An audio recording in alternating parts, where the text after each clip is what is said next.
Energynomics.ro vă oferă minutul de energie.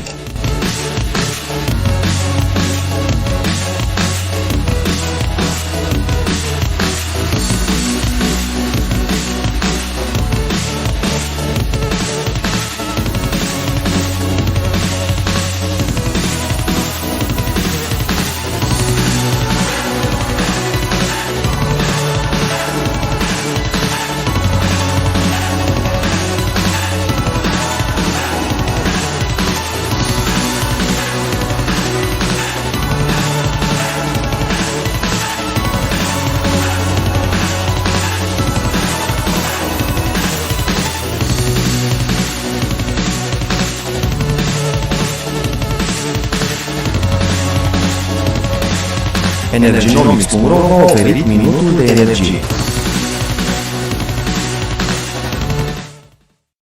Bună ziua și bun găsit, prieteni, la o nouă ediție Energynomics Talks. Vom vorbi în cele ce urmează despre piața de petrol și gaze din România, așadar rămâneți cu noi pentru aproximativ 40-50 de minute la Energynomics Talks.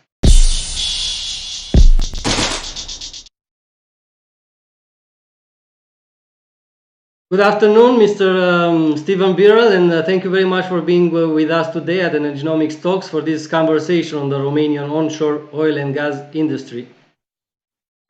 Thank you for inviting me. I think it's an important time for us to have this conversation, and it's going to be meaningful for what we can do to get the Romanian economy back to work.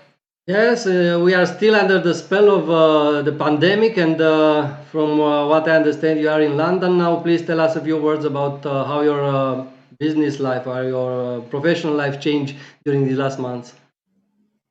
Well, in the past few months, most of what I do is not operational, so I'm not out in the field, and what we found is the switch over to remote working from home.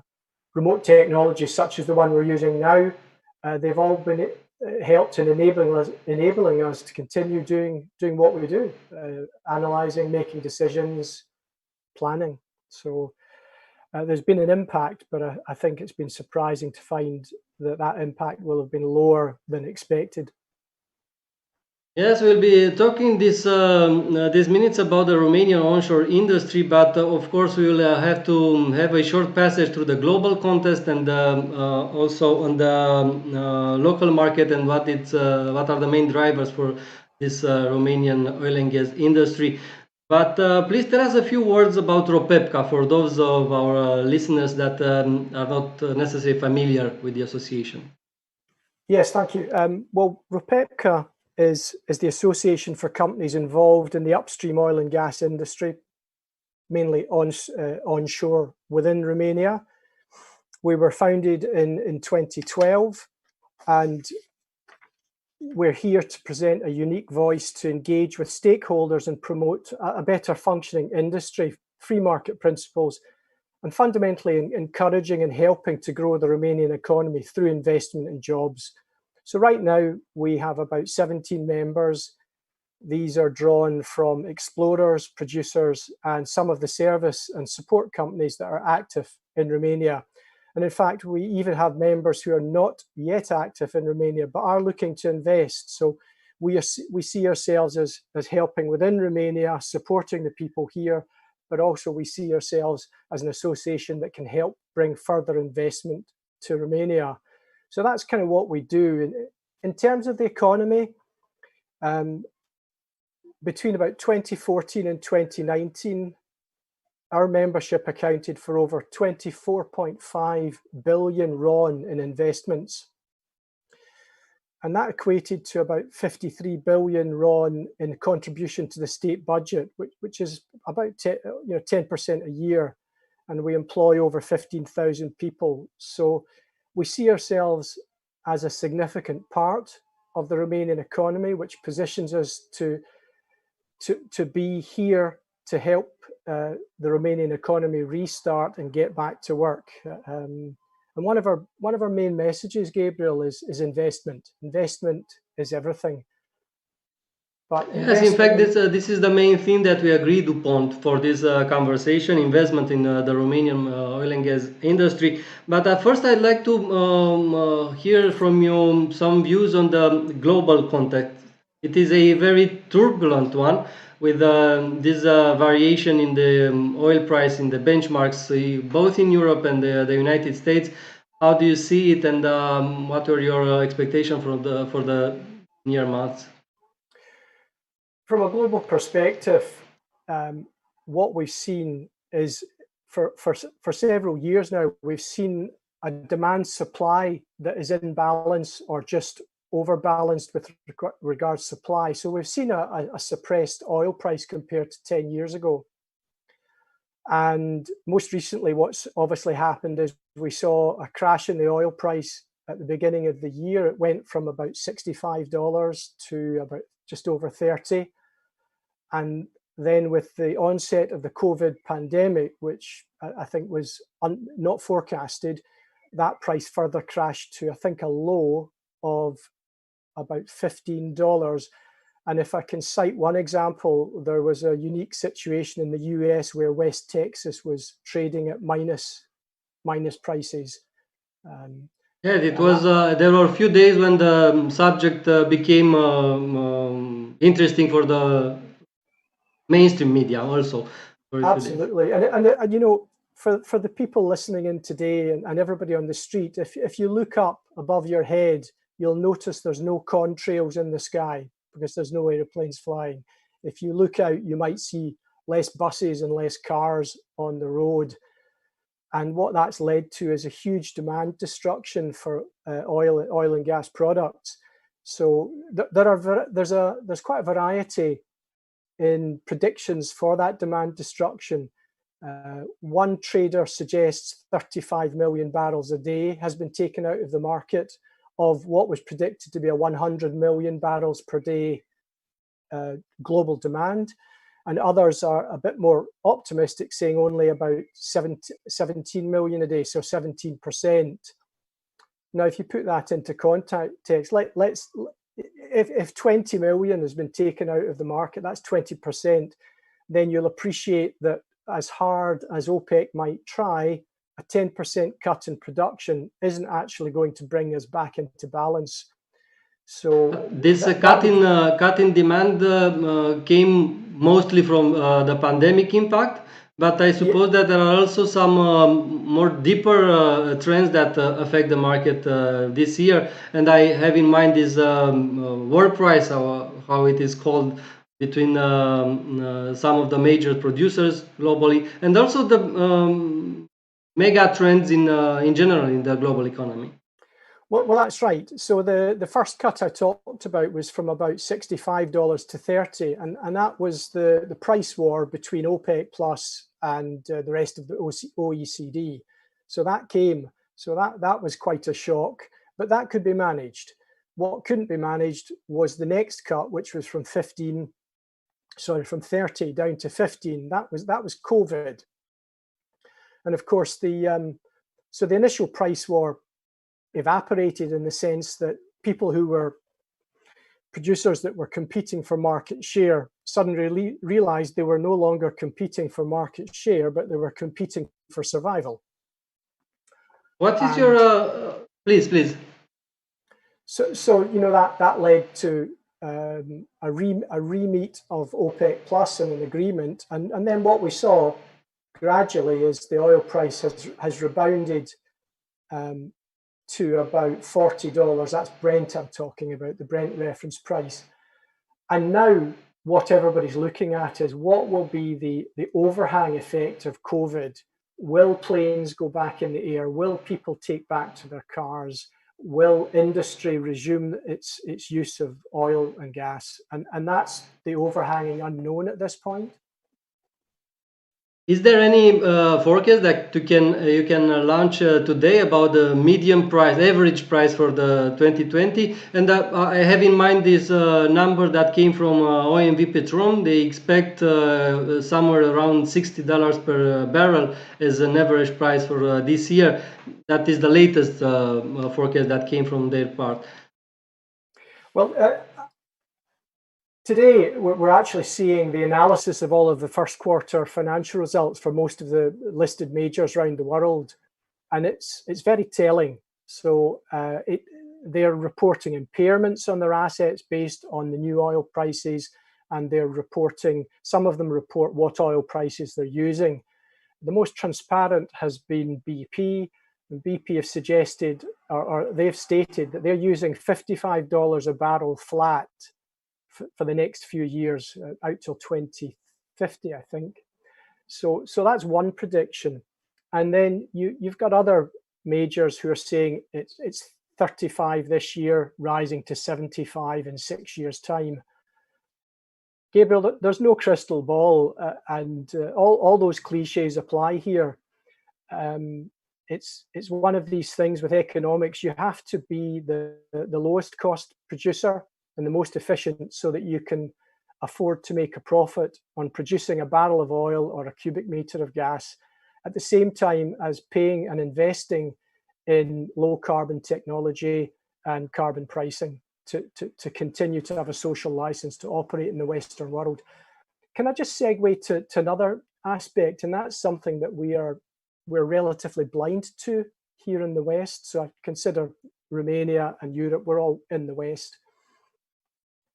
When you look at population growth and industrial growth predictions for the rest of the world, and when you equate those to energy usage, which is where most people come up with predictions for demand, what you find is that the growth is not happening in Europe to a significant amount. It's happening in Asia, it's China, it's India, it's some of these other emerging economies. To some extent, perhaps Africa might even take part in that, although that's not showing. But the real growth is happening over there.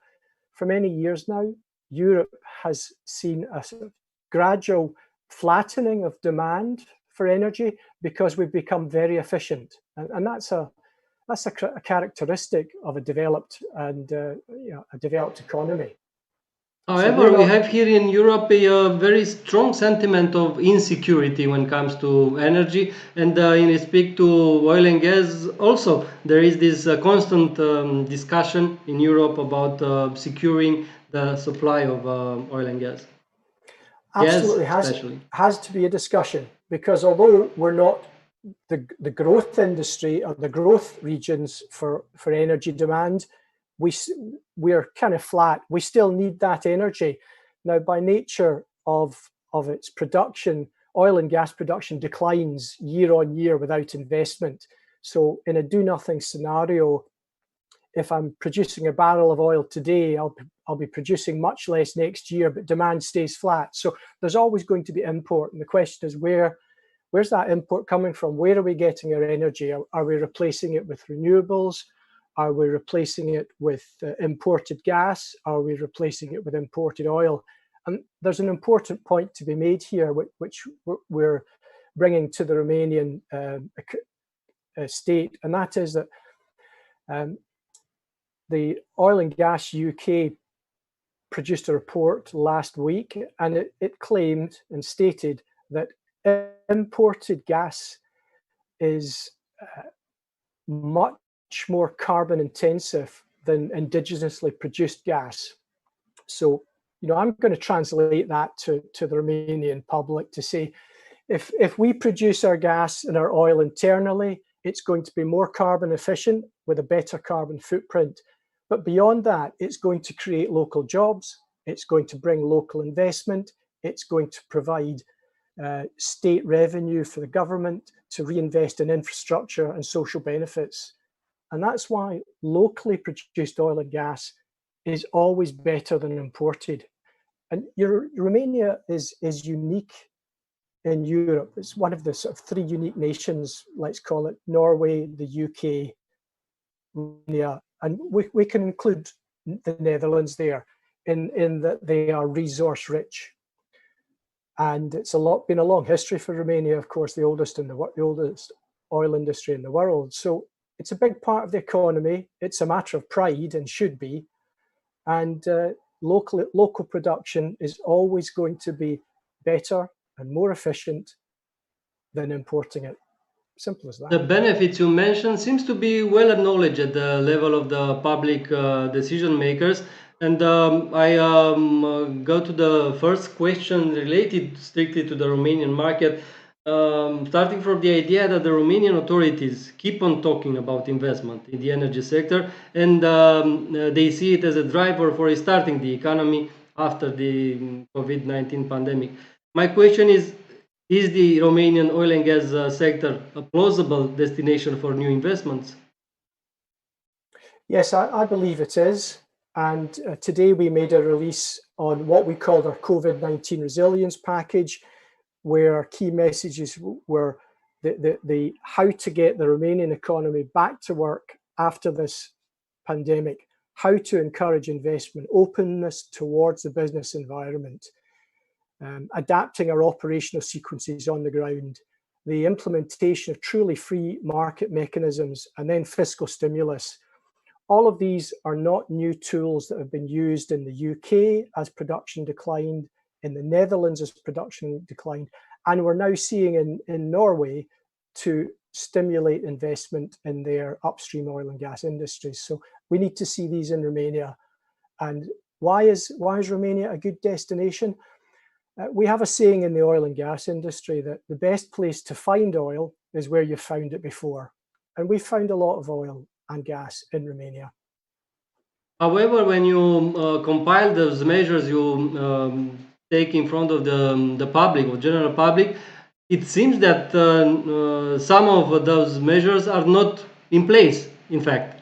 If you talk about them now, openness to business, we have prepared for our audience on the screen these ideas, and I read from the paper delivered by ROPEPCA, consultation with the industry for understanding the implication, revision of the provision of GO 27/2020, streamlining permitting authorization, and so on. These measures will stay on the screen while we talk, but please tell me a few words about how many of those measures are in place at the moment in Romania. We work with government. We advocate for the opening up of the freeing of the market and the improvement in the fiscal budget. The government has a very complicated task in its hands. They have to balance their state take, their revenues, and they mustn't be seen to be being held ransom to the specific industries who might be perceived as being given unfair preferential terms. Now, that's not the case for the oil and gas industry because of the risk and the size of investments, but it's the complications that the government and the lawmakers have. And that's why we always advocate for balance.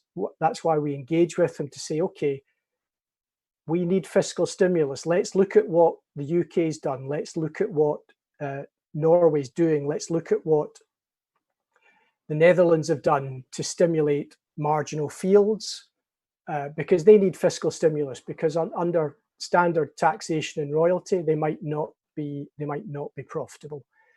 So we work continually with the lawmakers, with NRMA, to bring to them a positive story as to why what we talk about in terms of, say, revising the petroleum law, improving land access, reducing excessive taxation will all be good for the economy. We work all the time.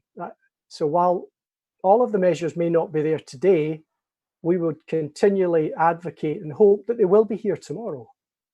However, what seems to have happened in recent months is somehow against this stimulus that the industry might benefit from. And I have in mind one piece of legislation which raised concerns from ROPEPCA's side. This GO you mentioned earlier, meant to increase the state control over oil and gas transactions. Please tell us a few words about how does this government emergency ordinance impact the activity of the ROPEPCA's members? Yes, I think we're talking about GO 27. Key aspects of GO 27 were the implementation of an EU directive on national security, which we fully understand. The other European members have implemented it, and Romania took their time about it, but have now implemented it. However, we feel the government's implementation went too far, and the key things were to do with the requirement for governmental approval for change of control, which is quite broad and very difficult to put in place sometimes, especially when you're a listed company. A listed company's change of control can happen overnight on the stock exchange, and you can't have prior approval from a government for that. And that's a big overhang. So this was never required before within the legislation, that change of control was going to be requiring governmental approvals. And then the other main aspect is transfer of interests. And if I can segue, the way the oil industry works is we deal with high capital investment and huge risks. The average chance of success for an exploration well in the world is something like 10%. It might get as high as 20%. So imagine you're betting and you've only got a 1 in 5 chance of winning. Those are big statistics against you. You can lose a lot of money. So these are the risks that we deal with. And the way we manage that is we farm out and we farm in. So even the big guys, the majors, and the small guys, we acquire acreage, we use our expertise in technology to understand the reward that could be within that acreage. Then we seek to drill a well. And if a well's as risky as 1 in 5, you don't want 100% of that risk. So you farm it out. And that's what we do. We farm out. And in Romania, that's quite a big part of the market. We bring in new investors, we share the risk, and we share the capital exposure. So huge part of the global market, big part of the Romanian market. Now, GEO27, what it's done is it said those transfers of interest now must be approved by the government. Previously, they were only requiring to be approved by NAMR. NAMR had it in its mandate to do that. And that was a much simpler and well-managed process. But when you have to go to a government for approval, you could be looking at anywhere between 6 months to 2 years. And in fact, I think in some cases it's taken longer in Romania. So that is a big blocker, a big hurdle to the free flow of finance and the sharing of risk and the investment within Romania. And we've got this 11th round coming up, and that's a really important stimulus for Romania's upstream oil industry. It will bring in new investors. It will allow existing investors in Romania to refresh their portfolios. It will bring new investment through the work obligations that will be automatically bid. I noticed that this particular piece of legislation took very short time to be implemented. It was like a few weeks, maybe 1 month or 2 months at most. So it seemed to have been a kind of mutual understanding between all the decision makers in various parties that such a legislation should be put in place. Taking this into consideration, how far have you managed to go in the discussion with the authorities in order to amend some of the provisions in this law? Sure. Well, we're just starting on that journey. We're engaging with the stakeholders. We're sending out our position papers. I think you might have already shown our infomatic on that one. So we've started that process. I mean, it's great to see that the Romanian lawmakers can be efficient in their process, and I would never criticize that. But what we think is always good is consultation with the industry bodies, and that's what ROPEPCA is here for. We're here to consult with, to bring that huge amount of knowledge through a single channel rather than the government having to go to all of the different companies. So we started that process, and we hope to be successful. Thank you. Let's move to another piece of legislation. The ROPEPCA commented a few days ago in a recent press release. There was a kind of warning with regards to what you presented as a new blow against investment in the oil and gas sector, the law adopted in the parliament on the sales of agricultural land in Romania. What is the negative impact you anticipate from this particular piece of? Yes, interesting. You should pick up on that. A lot of people, a lot of your viewers might be thinking, well, how does that affect the oil and gas industry? Well, when a license is awarded by the government, we are simply given the rights to the subsurface, to the minerals, and in particular one mineral, oil or gas, with that license.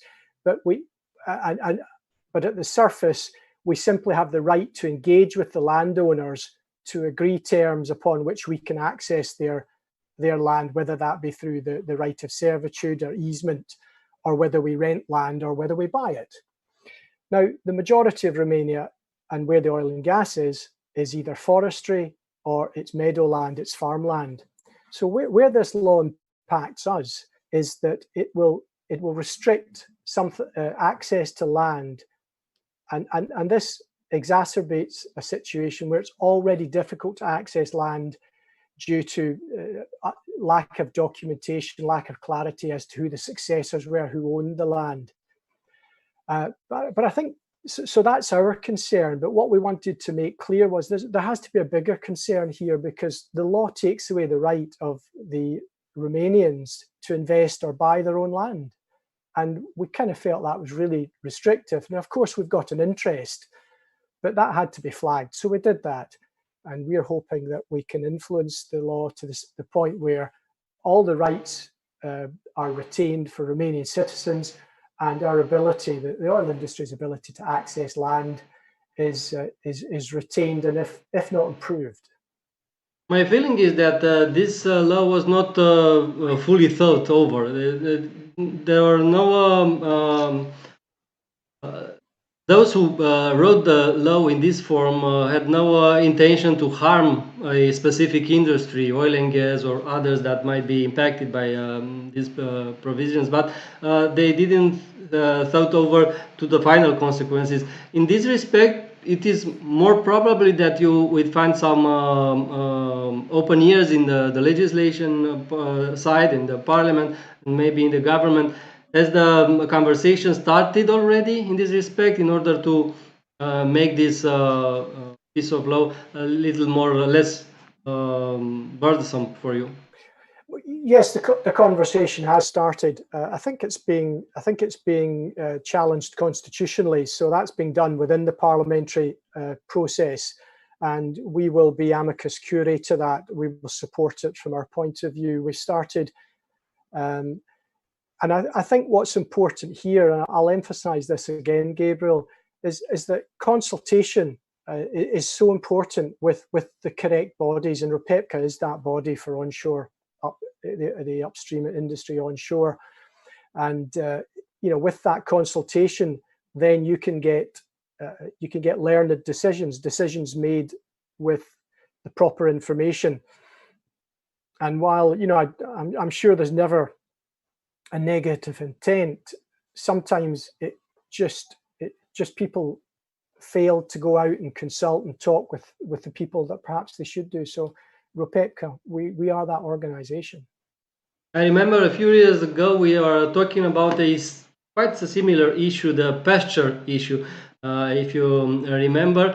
And one problem that also limited access to land in order to operate in the oil and gas industry. But that seems to have been solved in time. This particular law comes in a very unfortunate moment, I believe, when Romania is preparing to launch a new round for concessions in oil and gas. Please give us a short comment on this regard. You talked in January, if I remember correctly, about the fact that there were some interested companies and money available for new investment in the Romanian oil and gas fields to be auctioned in the round 11th. Do you feel that the sentiment changed during the last months?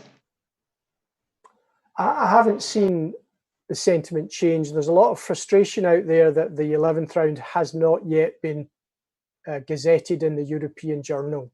So there's frustration there. But oil and gas companies are by nature quite patient, which is a good thing. What they're mostly concerned about is fiscal changes, legislative changes over the past few years in Romania, there's been a lot of legislative changes. So it's viewed as an unstable legislative framework. And there's obviously been the fiscal issues with taxations put in place, which makes certain projects uneconomic. So these are the international players' concerns.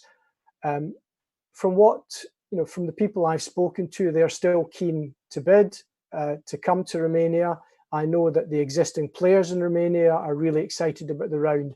What this particular law, PLX 336, does is it increases the difficulty of getting onto land. Now, we need to access land in one of three ways. We need to pass across it, whether that be taking studies, so whether that be seismic, gravity, magnetics, geochemical. And in situations like that, there's no lasting impact on the land. We just move across it in the most friendly and environmentally sound way we can. And techniques today are way better than they used to be with the use of nodes. So that's a situation where we would agree a right to walk across land from a landowner. That becomes very difficult now. The next bit is if we want to drill an exploration well or an appraisal well without knowing where or if a field development is going to be commercial, we would want to rent land. And in some cases, companies will buy land. That becomes difficult because, of course, under the new law, unless you've got 5 years previous experience as a farmer or an agricultural person, you wouldn't be able to buy the land.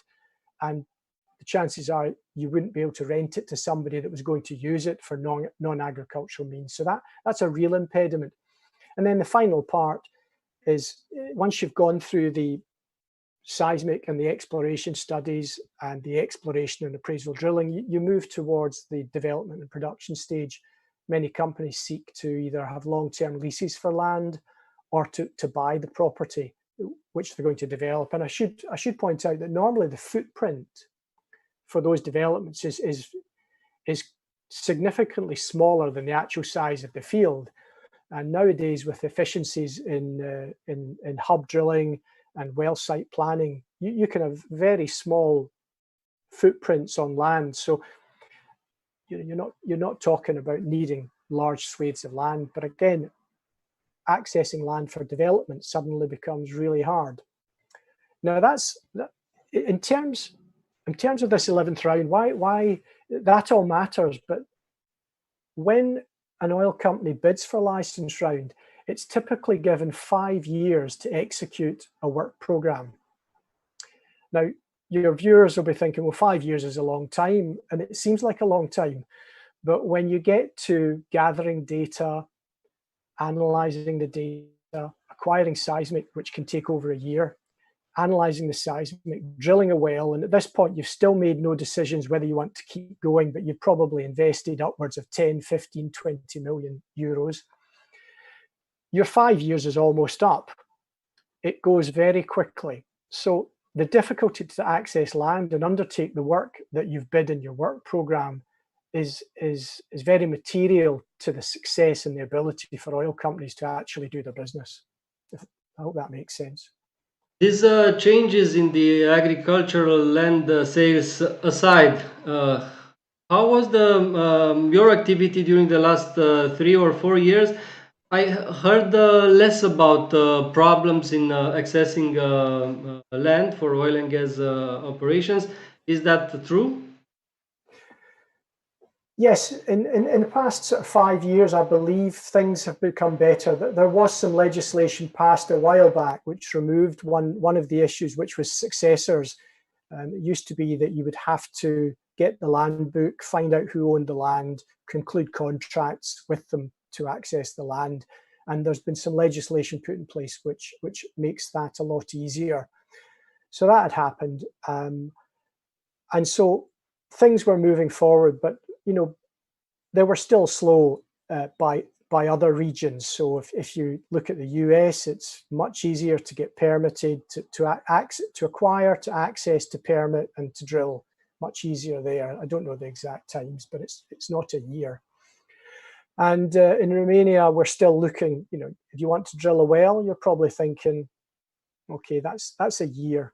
I mean, the drilling itself will take anywhere between 2 weeks and a month and a half if you're onshore. Depends how deep the well is. But you need a year to do that. So things have been better and have become better. They can still be better. And, we just hope we can stop them from becoming worse. You delay investment. A lot of times, Romania has competition from neighboring states. Ukraine is undertaking license rounds, Croatia, Serbia, Montenegro. We're seeing license rounds all over the region. And so investors are saying, well, where will I spend my dollar? Well, we want them to come to Romania. So we're asking the government to help us do that. Let's stay a little bit more here in the operational side with a few more questions. You talked earlier about contracting the necessary services for geoseismic research. How is this happening today in Romania? Are there any Romanian companies still present in this field of activity?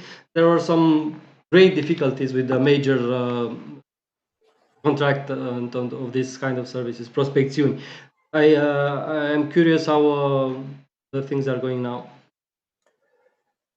Well, fine company, Prospecțiuni. They've been around for a long time, got great experience, and I believe they've just completed or in the middle of completing one of the biggest 3D surveys in Romania in the northeast. So they're still there. They're providing services, and in fact, the technology they used on that survey was using nodal seismometers or seismic indicators from a Dutch company, Inosize. So Prospecțiuni is still there. Of course, that's just one of the services you need. You need drilling, you need wireline, you need testing, you need mud. There's a whole range of services. And over the past 10 years, because there's been a decrease in activity, a lot of these companies have struggled to invest in their own equipment and to continue. We need to have a liquid market with plenty of investment so that these companies can grow, can improve. Some of those companies, they offer their services overseas, and that's successful for them. Wouldn't it be nice if they had a sound business base in Romania? I'm also curious if we talked earlier about the measures that you proposed from ROPEPCA, if there are any specific needs coming from the smaller independent oil and gas companies operating in Romania, if there are any specific needs different from those met by the two leaders of the local sector, Romgaz and O&G Petrom. Is there such a thing?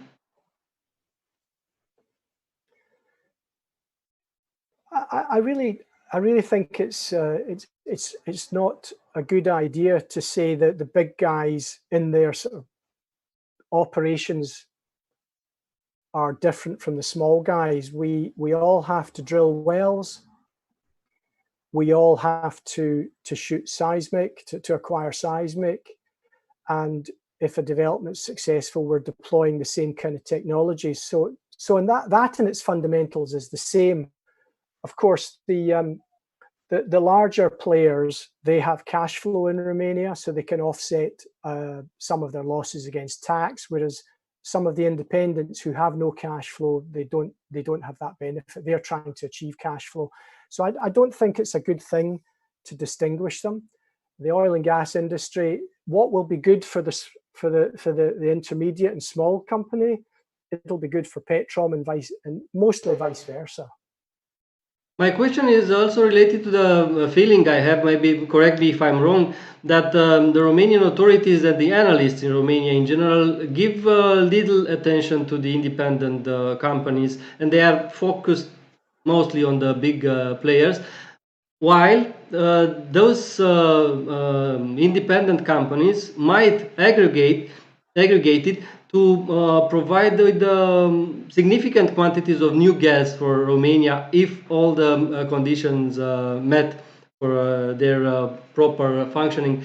Do you think that that might be the case? That maybe the companies in ROPEPCA, when will they become a significant player? Maybe aggregated to be somewhere comparable with the big guys? Interesting question. The way I would seek to answer that is to look at what's happened in other basins. So in the US, in the UK, to some extent in the Netherlands, the majors, the big guys in the national oil companies, as a basin matures and the pickings are smaller with more marginal profit margins, then the big guys transition away and the middle guys come in. And then the middle guys transition away and the smaller guys come in. And that's part of the culture. It's an evolution that we see across the oil industry. So you see a few big guys at the beginning, a few more middle guys in the middle, lots of small guys at the end, and they're all specialists.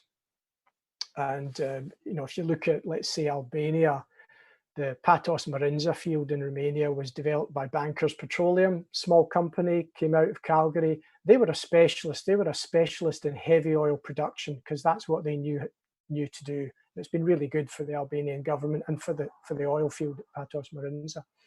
So what we see are the smaller guys coming in. So will they aggregate to become a bigger part of the economy? I would expect they will. The speed of that transition, I have no idea. It'll really depend to what extent Romgas and Petrom continue to invest in their assets, and to what extent the government says, if you don't invest, we're going to take them and give them to another oil company. From what we saw in recent years, OMV Petrom is continuing to divest from some marginal fields that they consider, while they are focusing on the larger scale fields they have in their portfolio. And also, Romgaz announced a major discovery some years ago, Karagele, which is under development at the moment. But I'm very, very curious if I will live to see some, I don't know, 10, 20 smaller companies coming with an aggregated 10 to 20% of the annual production in Romania. That would be much healthier, I believe, for the oil and gas sector in our country. If I'd like to close to the finish of our conversation with revisiting the measures that ROPEPCA proposed, and to see some of them and maybe evaluate on each what are the chances that they become effective in the near future.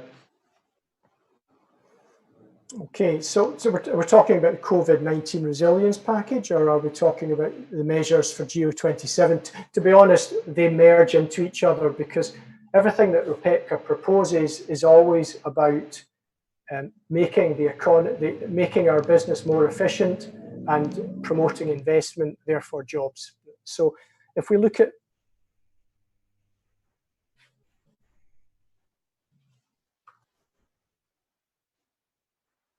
perfect.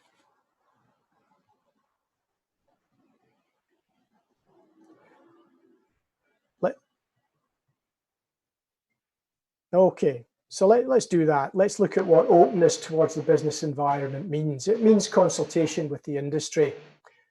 We work with the other associations here, with FPPG, with Robusta. We all work together to encourage consultation and to advocate for what we consider to be wise and beneficial legislation. So consultation, that's point one.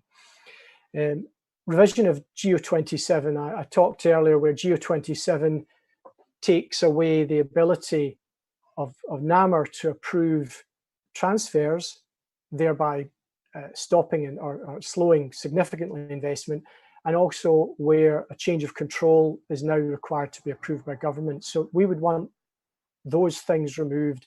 Right now, the way it works fine. NAMR can approve transfers of interest, and changes of control, they can be dealt with in other ways. So those are the two things from GEO27. Then we're talking about the streamlining of permitting and the authorization processes.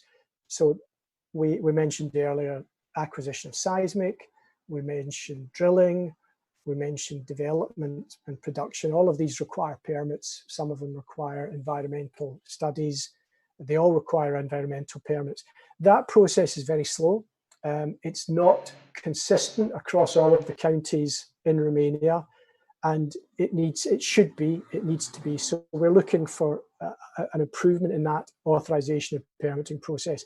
And that the blockages come from the local authorities, or maybe from the Minister of Environment, or maybe from the NARM. There's no one area that you can put your finger on to say this is the problem. There's not a problem as such. It's about education. It's about engaging with stakeholders, whether that be the local authority, the environmental authorities, the regulator, to say, we're going to do this safely. Let's get our permits in place. Tell us what we have to do. Respond within the times required. And so there's no one issue there. I think we all need to work in tandem. We all need to work as a smooth-oiled machine. And that brings us to this PLX 336, this agricultural law. When you implement that, everybody's going to have a different understanding of how they want it to be, how they want to implement it. Everybody has a different view of a law.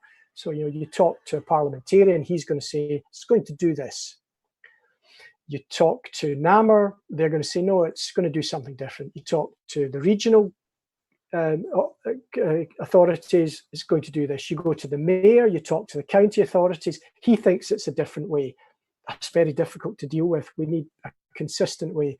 And so PLX 336, this restriction on transfer and ownership of agricultural land, and it really will complicate things. It will and we need to change that. So that's all part of it.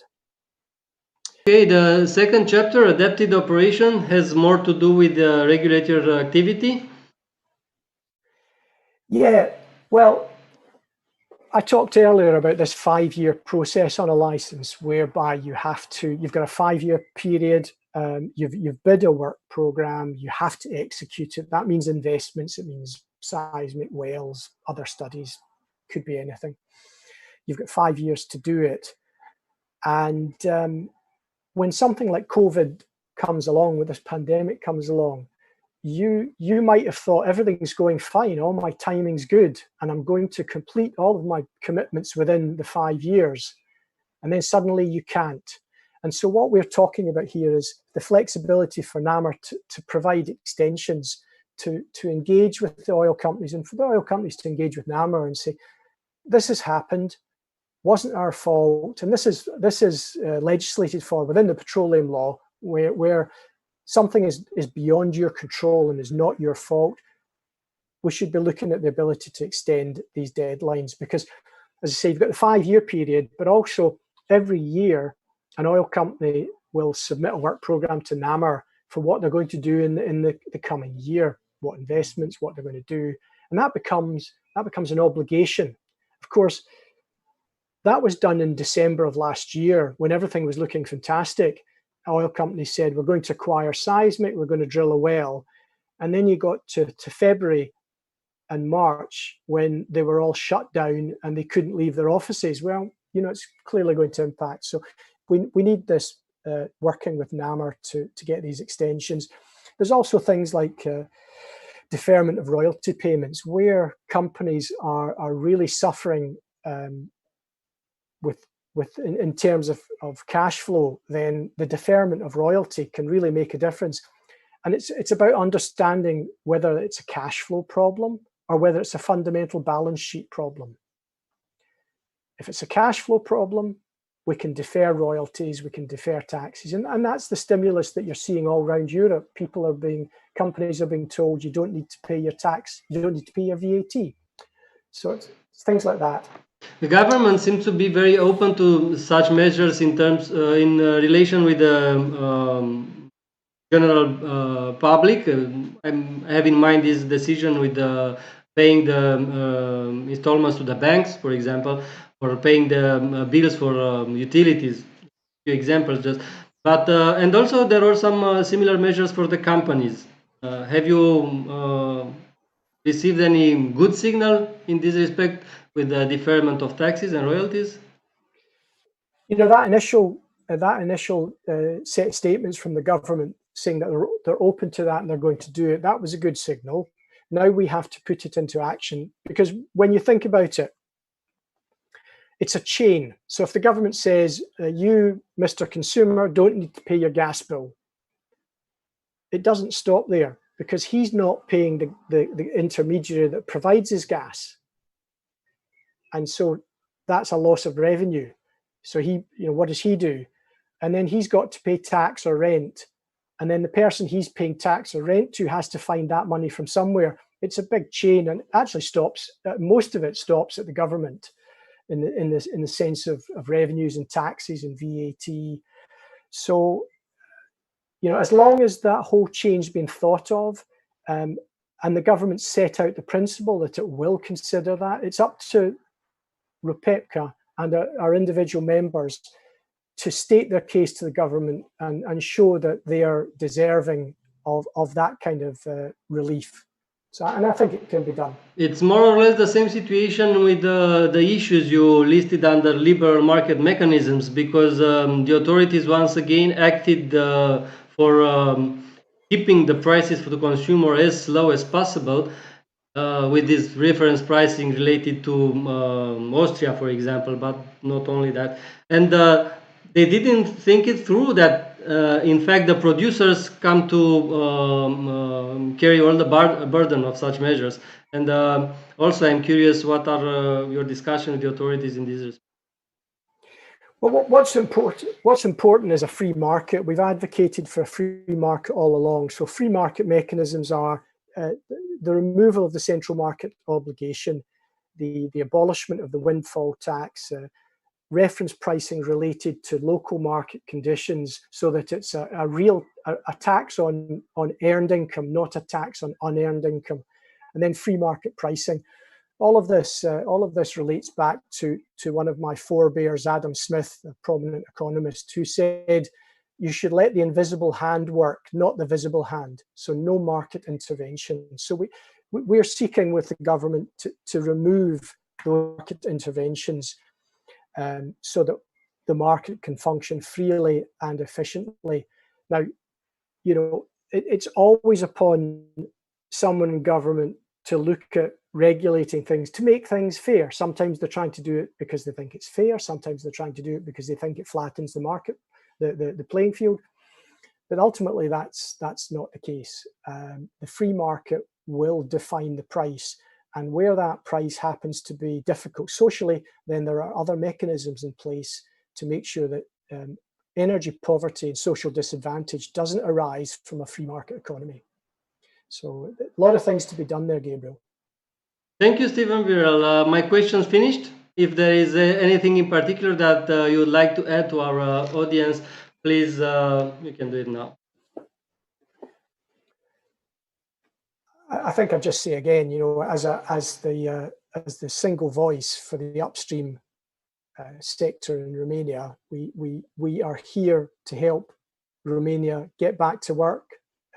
Everything we advocate for is about helping the economy grow, and we hope to continually engage with the stakeholders to do that, and I hope that continues to happen. Thank you very much. We seem to focus too much, I feel now, on the challenges and problems, but I think that it is absolutely necessary to point out the huge benefits Romania has from the presence of the companies like those in ROPEPCA in our oil and gas industry. And also to say that I welcome you, and I am anxious to see you once again on the 30th of June at the Energy Strategy Summit, when such topics and maybe others will be also raised in the public attention. Thank you very much, Stephen, for your time. and for the insights on how the oil and gas market is functioning now in Romania. Thank you, Gabriel. Thank you to all your viewers for listening in, and I look forward to seeing you then as well.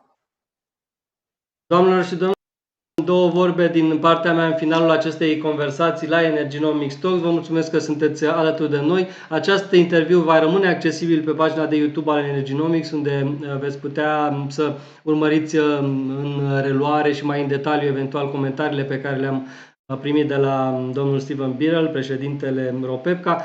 Alminteri, din partea mea, doar un apel de a vă înscrie între cei care urmăresc canalul nostru de YouTube și de asemenea de a urmări pagina energynomics.ro pentru informațiile cu care venim în ceea ce privește viitoare conferințe, webinarii sau alte ediții din Energynomics Talks.